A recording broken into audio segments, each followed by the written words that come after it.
A lot of people who bought my ebooks, they do message me within the first 3 months that their income has gone up by like two times, three times. You should be able to hit your first $1,000 month within 6 to 12 months. In a freelancing capacity, as in how you scale, what happens is your fees goes up, number of clients goes down because you're making more revenue with less Hmm. clients. Your quality of clients goes up. The fact is that I actually didn't end up choosing freelancing. What's up, hustlers? It's your boy Sanskar. In this video, I talk to Shreya Pattar, the LinkedIn girl. Shreya is an agency owner and a super fun person to talk to. If you're a freelancer or want to become one, then this video is jam packed with knowledge for you. You learn these three things in particular. Number one, how to turn your passion into a source of income. Number two, how much can you actually earn as a freelancer? And number three, leveling up and scaling up as a freelancer. Plus a bunch more nuggets here and there. So press subscribe and let's get started. So take me to the beginning. Like, how did your freelancing journey start? Why did you choose freelancing? What steps you took? Everything. Well, that's a full like 3 year long question, like a journey, I think. But the fact is that I actually didn't end up choosing freelancing. One of my first post on LinkedIn went viral, and it had over 1.5 million views. And because of that post, I got so many messages from people saying, "We like the way you wrote the post. Can you do something like this for us as well?"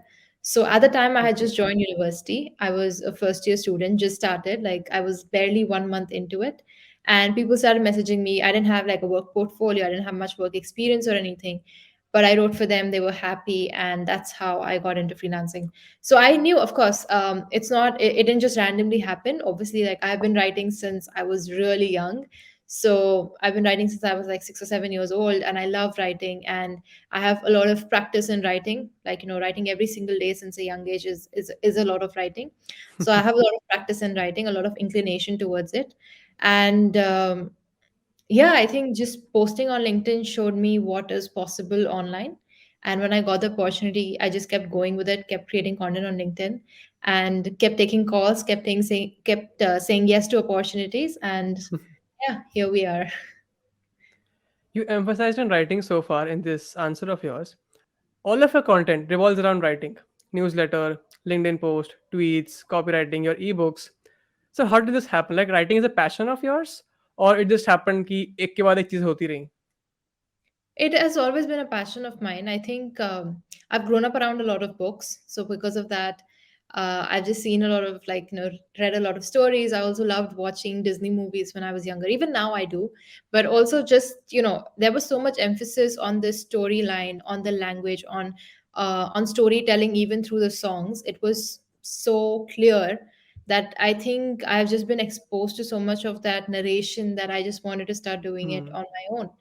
And a lot of times, like when I was younger, I was also called to do a lot of speeches. Like when I was 5 years old, my teacher made me memorize like the annual sports day speech or something. It was very short, but it was something to do. And I was a good speaker. So they always put me on the front. And then after a point, I was like, I would like to write my own speeches. I would like to write my own, comparing or anchoring scripts and things like that. And that's also another form of writing.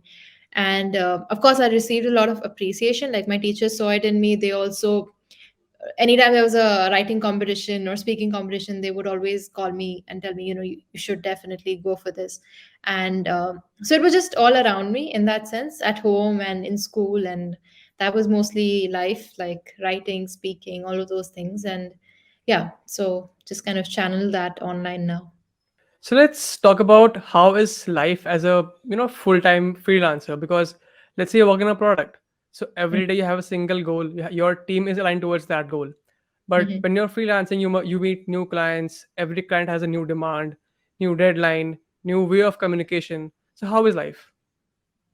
Life is different. I would clarify that I'm not a freelancer. I am an agency owner. So I have a team that's working with me, and that changes a lot of things. Um, I think it makes things easier in some ways, but it also makes things challenging in some ways because you still have a team to manage. That's a new task as well, and it's different. Like it's I don't I think I say like the most challenging part of business is actually managing a team because there are other people, and that people to people management is always tricky. um, Life is different than I thought it would be at this point. Like considering where I Hmm. am and what I do right now, I didn't like if you told me 5 years ago that I would be here doing this and in this way, then I wouldn't have probably believed you. I would be like, okay, I don't know how that even is possible. So it's interesting how much life has changed. And like specifically, let's say in terms of work, since you said, okay, you're dealing with new people every day, I think after a point you get used to it, of course, because when I started freelancing, Right. I was a full-time student. So for me, it meant, going to college from 8 to 8 and then coming back and then taking calls and doing freelance work and then sleeping for a couple of hours and doing the same routine over again. So I kind of got used to it. But at the same time, of course, now I have more flexibility because as in how you scale as a freelancer or you turn into an agency owner, or even in a freelancing capacity, as in how you scale, what happens is your fees goes up, your client number of clients goes down because you're making more revenue with less Hmm. clients. Your quality of clients goes up. And because of all this, your experience of working with a client and working as an agency or as a freelancer, it all just keeps improving. So I think the stress doesn't ever go away, but it just you learn to manage it better. Right. So how much can a decent copywriter earn by freelancing? Or let's say, how much were you earning when you had that, okay, freelancing is something which I can, Mhm. work for a long time? So when I started, like I think in my first month it was around $200 or $300, and that was I think around 20,000, 25,000 rupees or something. Yeah. And this was working with three or four clients doing like article writing, social media. Like at that point when I started, I was doing a lot of different things. I just said yes to everything. So I've written brochures, I've written product descriptions for like Amazon, I've Wow. written sales pages, I've written video scripts and across industries. Like I've written for a poultry farm as well, just try to get just say yes, like say yes to as many things as Yeah. possible, like things that I didn't imagine I would end up writing for. But I just kept saying yes. I kept writing for them.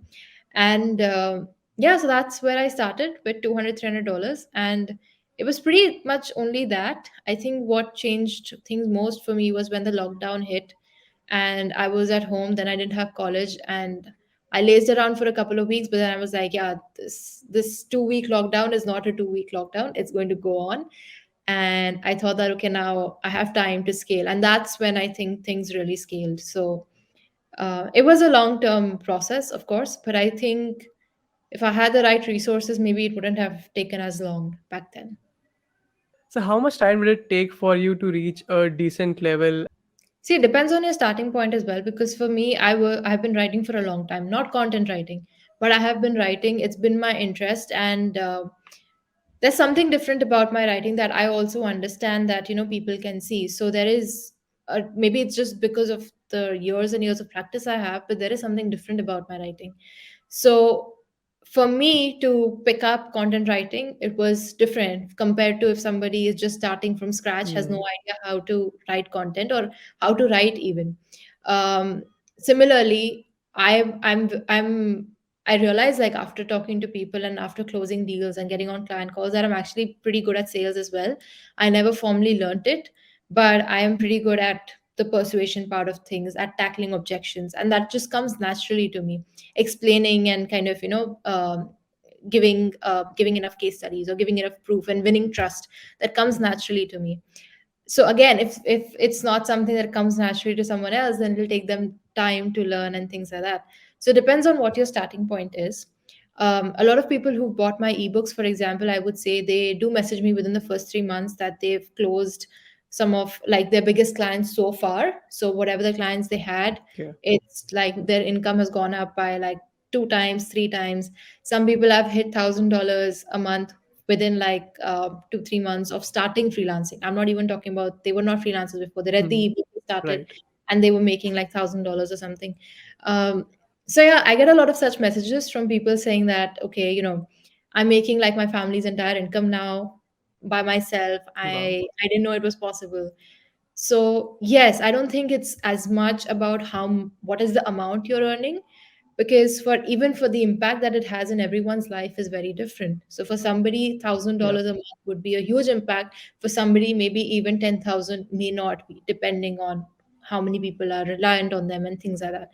um, but yeah, I think $1,000 you should be able to hit your first $1,000 month within 6 to 12 months. That should be a goal you set, and you should work towards that. And that would involve a lot of upskilling based on what level you're at with your skill. But take it from that approach that okay, I want to hit my first $1,000 month within 1 year of freelancing, and head towards that. Awesome.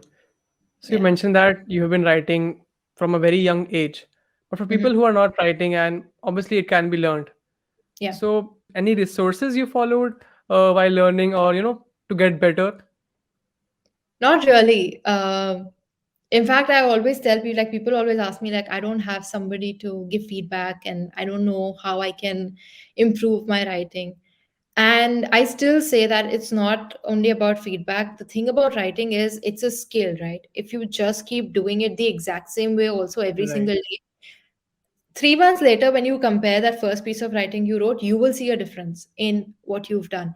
So it's not something that somebody has to explicitly even tell you often. It's something that you pick up. It's something that it's a natural tendency that if you read enough, if you read good writers, and if you keep writing much, much, much more than you read, then your writing will improve. Like, there's no doubt about that.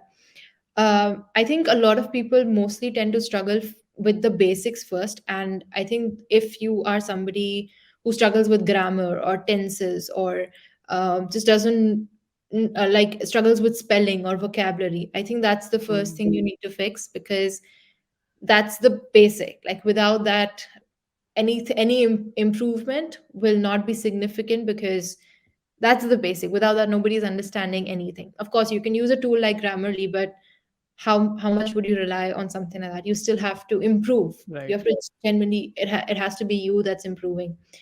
Other than that, I would highly recommend, like, you can read books, but again, there's nothing that's going to happen without you actually practicing and applying it. So there's a book called On Writing, which is amazing for editing. So once you have your first draft, you can apply all those rules to start editing. There's a book called Cashvertising, which is great for copywriting. And these two books are my go-to. Otherwise, practically, like, if you Google best copywriting books, whatever names you see on the top, all of the ones related to advertising and marketing, they're all really good books. And you can start with any one, just stick to one and start applying those formulas in your writing. So that should be helpful. Awesome. You have written, I think, half a dozen of ebooks, and Mhm. I read a couple of them. They are great. So, what's your process for writing an ebook? Is it just an extension of your long form LinkedIn content, or you follow some different approach? It's very different from LinkedIn content, because LinkedIn posts is what, like 3,000 characters, maybe Yeah. high end. An ebook of mine, like my longest ebook, is almost 20,000 words. So that's a lot of words. So it's very different. The first thing I like to do is I like to create an index, and so that I have the order ready. I made a YouTube video about this, by the way. I vlogged how I created my latest ebook. It's a curation based ebook, but I made a vlog about exactly how that works. So that's interesting if you would like to watch. But yeah, so first is the index, and it's like when the index is ready, it becomes like okay, each chapter is basically one article, one in-depth long form article. That's the kind of perspective. Okay. And in terms of writing, I'm very I tend to write most of it in one go. So um, if I'm writing an ebook from scratch, if it's not a curation based ebook, if I'm writing something from scratch, then what I prefer is that it's not even something I do. It's just something that happens. That okay, if I once I sit down, then I'll end up writing at least 10,000 or 12,000 words first, and then I'm like, Wow. okay, now I'm done. Now I'll continue tomorrow.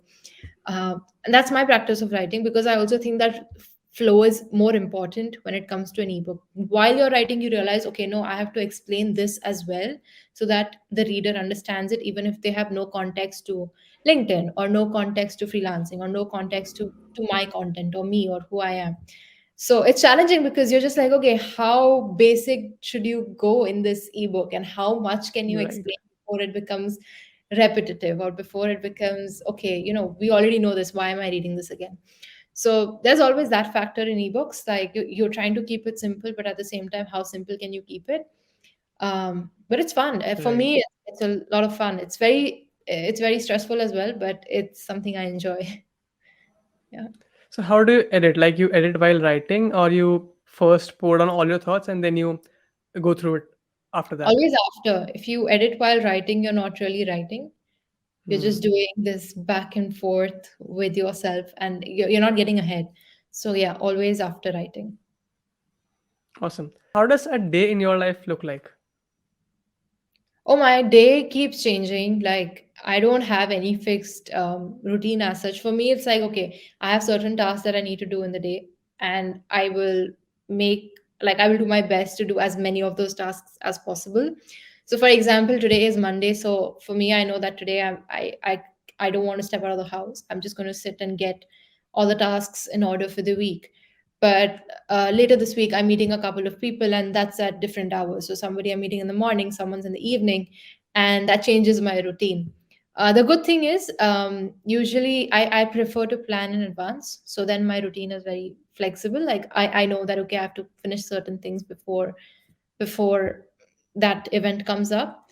Also, it's good and bad that I can basically carry my laptop or even my phone, and I have all my work in there, just in case it's needed. But that way, like that's my routine. I don't like wake up super early or anything. I don't have those typical, like I don't drink coffee. I don't take cold showers. Those typical Twitter things. I don't do. I don't do any of those. Um, but yeah, like just I think it's mostly like getting as much done as possible. That's it. So right now you're an agency owner and you also have like half a dozen ebooks. So ebooks bring you passive income and the agency is your main source of income, right? So what do you feel is a better way to go? Improve or rather increase the source of passive income, or Mhm. just focus on active income and focus on improving and increasing there? Why does it have to be either or? Um, I would say first thing is, look, if it was passive income, you wouldn't even ask me if that should be something to focus on, because passive means it's passive. You don't have to think about it. But that's the thing. I think that's something that people get wrong about info products, about ebooks, about courses. It's not passive income. Yes, I mean, technically, while you're sleeping, you could get a ping that you made a sale, but you probably wrote a tweet that helped make that sale, or you probably created a Right. content on that day that helped make the sale. So, in that sense, the promotion is always active work from your side. So, that's not going out. So, I think both incomes are active. I don't think it should be an either or thing. I think everything has its season. For me, it's seasonal. So when I launch an ebook, that's my peak. Like for me, usually when I launch an ebook, my ebook sales are higher than my agency income that month. And then it keeps slowing down until, like, I have peaks based on when I release an ebook. I have peaks based on when I do an offer, maybe, or when I have maybe a certain post goes viral that's related to freelancing, and suddenly everyone wants the ebook. So then I'll have a peak. But I wouldn't call it passive income, because it's still you're still putting in a lot of time into it.